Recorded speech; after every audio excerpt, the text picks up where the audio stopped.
Just before I get started, I have to say thank you so much to the incredible team at Gender Justice who helped pull this event together. Obviously, our MC, Erin May Quaid, jumped right in to get the ball rolling, but I also have to mention Stephanie and Magooby and Adrian, and really just our whole fabulous team. Thank you so much. Like all of you, and like so many of our speakers have said, we're still reeling from the loss of Justice Ruth Bader Ginsburg, especially coming towards the appreciating year. I don't have to tell you, we all know we are still suffering through the global and national nightmare of the ongoing pandemic. We crossed the horrible milestone of more than 200,000 COVID-related deaths in the US this weekend. And just this past week, a brave whistleblower, a Black woman and nurse named Dawn Wooten, came forward about asylum-seeking women held in ICE detention facilities who have been subjected to hysterectomies without their consent. This is just another example of our country's shameful history of forced sterilization, a violation of bodily autonomy and reproductive justice, almost always inflicted on women of color. It is a reminder of how much work we have left to do. And with the murder of George Floyd in May here in Minneapolis, our hearts and communities have been ripped open once again by the brutal violence against Black Americans at the hands of police. We have been called to end white supremacy once and for all because Black lives matter.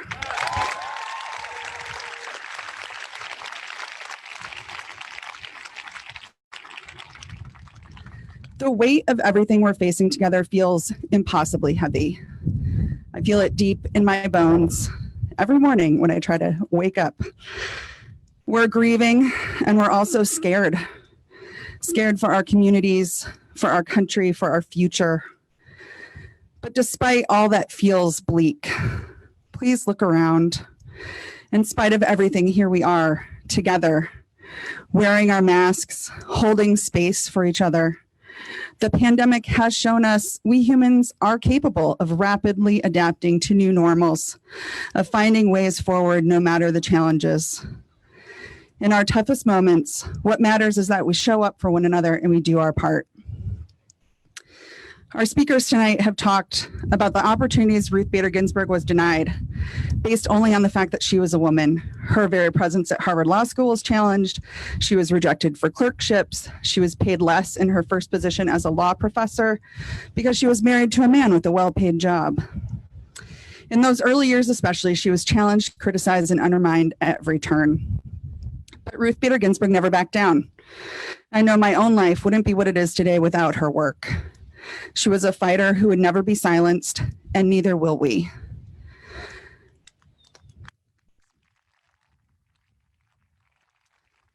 Across the country, laws protecting women's and LGBTQ people's rights are very much at stake.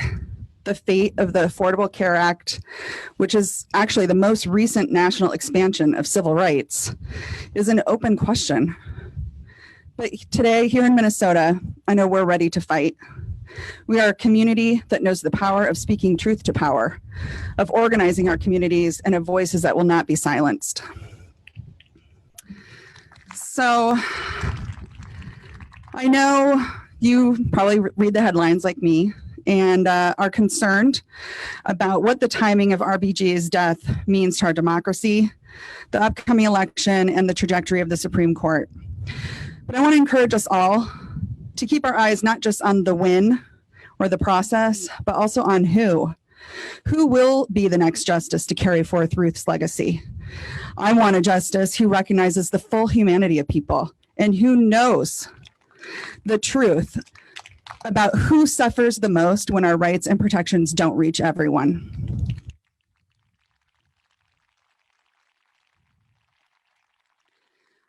I want a justice who has clarity about the future we're fighting for and how the law can help us get there.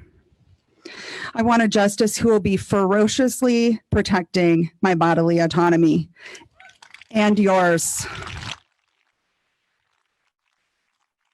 That means I get to decide whether or when I get pregnant.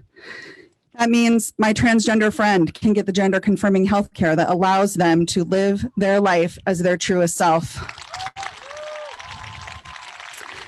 And it means queer people get to love who they love without fear. I want a justice who will protect the institutions that underpin a truly representative democracy, where people actually have the power, where every vote counts.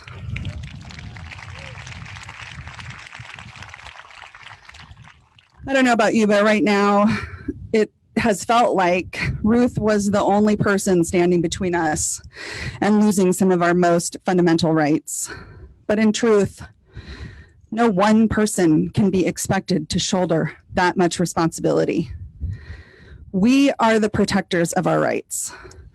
Our freedoms and civil liberties depend on us.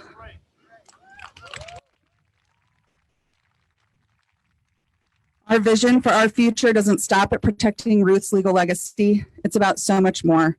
It's about building the world we truly want to live in, where our families are cared for, where everyone has access to the healthcare that they need, where we root out injustice and misogyny and white supremacy from our workplaces, our schools, every corner of our system, and our culture. That's a world where we all can thrive. I hope you'll join us in fighting for that future. And I'd love for you to do me a favor right now, even though it's dark. If you can take out your phone, open your text messages, and start a new message. Text RBG Legacy, all one word, to 66866. That's RBG Legacy to 66866. Starting tomorrow, we will connect you with ways to mobilize, to protect, and build towards that future I know we all want. We are only asking you for your email. We won't text you again. But we will help you call, email, and tweet your senators. Yes, even our senators who support gender equity need to hear from us. As a reminder, Senator Klobuchar is a member of the Judiciary Committee, and she really needs to hear from you. We truly cannot take anything for granted. We'll also connect you with opportunities to help protect our elections and get out the vote. And we'll share how you can fuel the fight for gender equity today and into our collective future. That's RBG Legacy to 66866. Thank you so much for being here, for being loud. Please be well and be righteous.